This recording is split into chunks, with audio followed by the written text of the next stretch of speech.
What's up guys, Nick Rapazzi here. Welcome to the Paradise C6 YouTube channel. And today we are just going to be going over what's left in the garage, what we're going to be pulling in, the plan with the car. As I've shown you guys in multiple videos and on Instagram, we're going to be pulling the Datsun in and just pulling it apart, assessing what we need to fix. And I'm going to tell you what we're going to upgrade as far as body, wheels, the motor, and how we're going to go about like the basic theme of the whole car, because I'm not trying to do a perfect resto back to stock kind of thing. Like, that doesn't really matter to me. I just want the thing to function, be reliable, and look good going down the road. So we'll go over all that. The only things we have left in here are these few walls right here for the insulation, a couple pieces here, and then these strips that were just a little bit off. We're gonna get those either Friday or sometime during the week next week. The reason why I'm waiting is I'm waiting for the ground to defrost a little bit so we could dig a trench for the electrical. So the electrical goes, for all these plugs and everything, goes right out here and then shoots right into the house. And that's got to be 18 inches in the ground to be to code. So when I do that and I hook up the breakers, because I still have to get the two breakers that I need, so 220 amp breakers for all the wiring and everything in here. And I just want to do everything all at once. So we'll probably wait till Friday or this weekend to get all that done. But as of right now, it's workable. It's kind of comfortable in here with this kerosene heater. Once this is all finished up in here, we're gonna get 2 plug-in 110 heaters, possibly 3 if I need it, and hook them up to these plugs up here. So when I come in and hit the switch for all the lights, it'll turn the heaters on automatically with it. So when it gets to summertime, and if I'm still in here and or like springtime and we don't need the heat, then I can just unplug them and just leave them up there. So yeah, that's it for everything in here.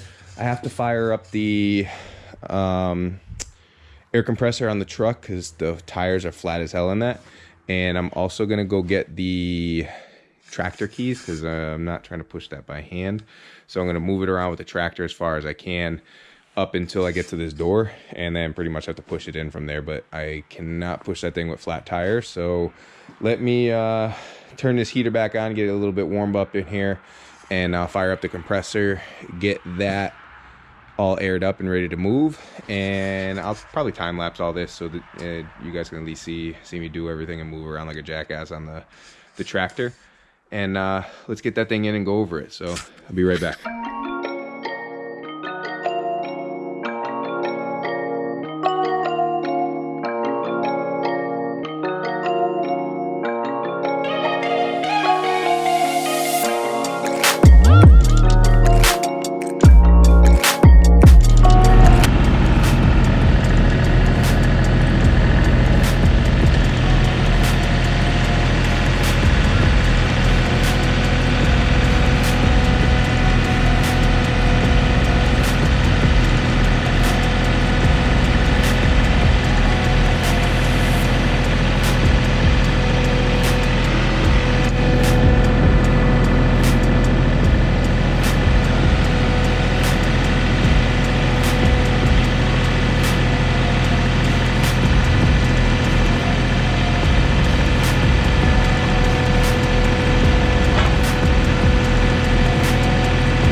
Shit, it made it in there and I didn't break anything.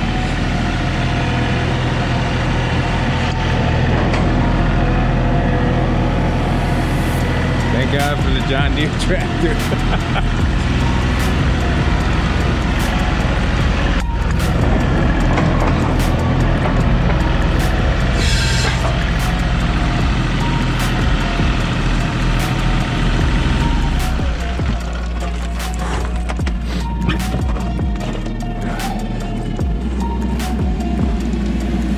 we got it in there. Let me get the doors closed and everything set up in here, and we'll go over everything with the heater off. So let me be like 5 minutes. All right, guys. So it only took me like 40 minutes to get this thing in here.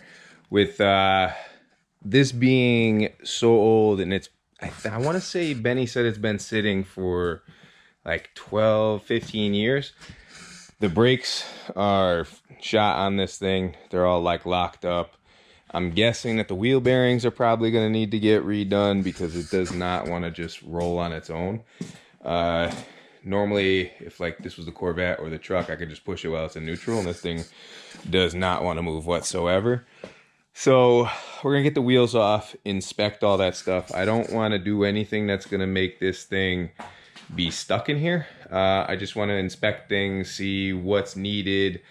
We're basically going to make a list in the next video and aim to get the motor and some of the body panels off. The motor and tranny is coming out. Benny wants to keep that because it's a turbo motor. Basically anything that has to do with the stock drivetrain in this thing is going to be coming out. It does have, I want to say it does have an R200 diff. I know it has 390 gears, but it's an open diff. So I'm either going to try and source a, what the hell am I can't even think right now. Trying to source a limited slip differential for this, or we'll change out the internals, make it limited slip. But we'll get that to another day. Big thing I want to inspect is like the fenders, make sure if anything needs to be replaced on those, because we are going to do the Pandem wide body. It's basically Rocket Bunny. It's got different over fenders that go on the front, a different front bumper, a lower valence area that goes on this too. These are all cracked. I think I might go without the covers on the buckets. Also with the rear quarters, a lot of this is going to get cut out. So I got to see what is actually good, but almost from like probably good 3 inches up into the inner fender that's in here gets cut out. So we'll see what's that. I'm going to delete these. We're going to just patch those over. I'm glad it already has a roll pan and got the bumper deleted here. And this hatch, I don't know if there's any way to save this. I'm going to see if I can source a better one and just replace it. If not, then we'll probably end up just trying to cut this rust out and fix whatever's here. Gas tank is going to be moved, so we're going to shave this off and it's just going to be completely flush.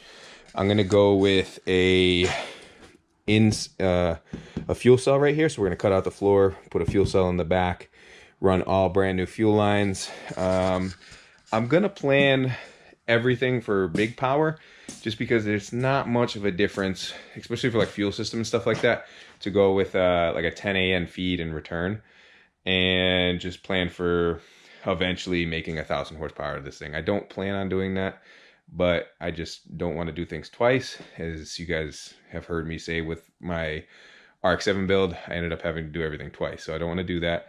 Do everything big once and just be done with it. This is going to get an RB25 Neo. The reason why I'm doing with the RB25 Neo is it's fairly similar to the RB26 and about $3,000 cheaper for the motor and tranny.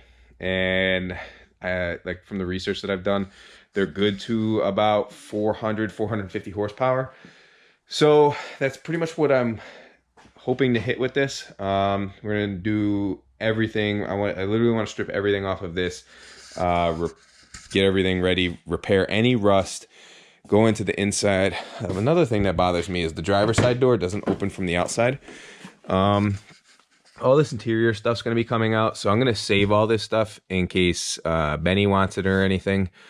But all of this is going to come out. Any rug part, I'm going to Rhino line or Raptor line. It's like $80 for a Raptor liner kit, and it's basically bed liner, and the entire floor, everything in here is going to get Raptor line. I'm going to put the plastic pillars back in just to cover up any of that kind of stuff. Door cards, we're going to do new ones because these are all like beat up and warped. We're going to change out the door handles. I'm going to put pull straps. It's got crank windows. which we're going to keep that. I'm not too crazy, but I do want to put AC in this, make sure it has heat. I want to be able to pretty much drive it year round. This thing won't see snow ever again, but I want to be able to drive it pretty much from beginning of spring when snow ends all the way up until fall. So I want it to have heat and AC, and that's pretty much it. Not much else I could say what we're gonna do. It's gonna be a very simple build. I want it to look clean. I want it to drive. I want it to be just basically a good daily driver with a decent amount of horsepower for what this is. And once we swap out the motor and pull all the stuff out, we should be sub 2,000 pounds, but I'm gonna be putting a roll cage in this as well. So we'll see exactly where we get. I'm gonna turn the heat back on, see if we can get all this snow to melt. So when we come in, I'm probably gonna go right into working on this tomorrow. So when we come in tomorrow, we'll just start pulling body panels off and getting the motor out.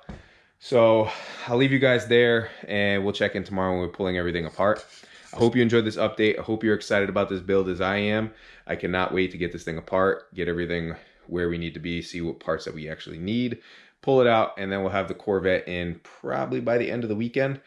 So yeah, that's it. I really, oh, and we're gonna finish off what's left in here as well and get the electrics done, because as you can see, I only got this one strip on and it's fairly bright as hell in here. So once we have all of them on, you guys will be able to see every single little thing around everywhere in here. And that's kind of what I wanted. I wanted the quality of the videos and the lighting to be just perfect and just better stuff for you guys to see what we're doing here. But I'm gonna end that here. Hope you guys are having a good week. If you have any questions on this build or the Corvette build, I'm gonna be bringing that in here with all the turbo parts too as well and going over that as well. So yeah, drop any comments below. If you like this video, please give it a big thumbs up. And if you haven't subscribed yet, smash the subscribe button. We're really close to 2,000 subs. And yeah, I'll talk to y'all later. Peace.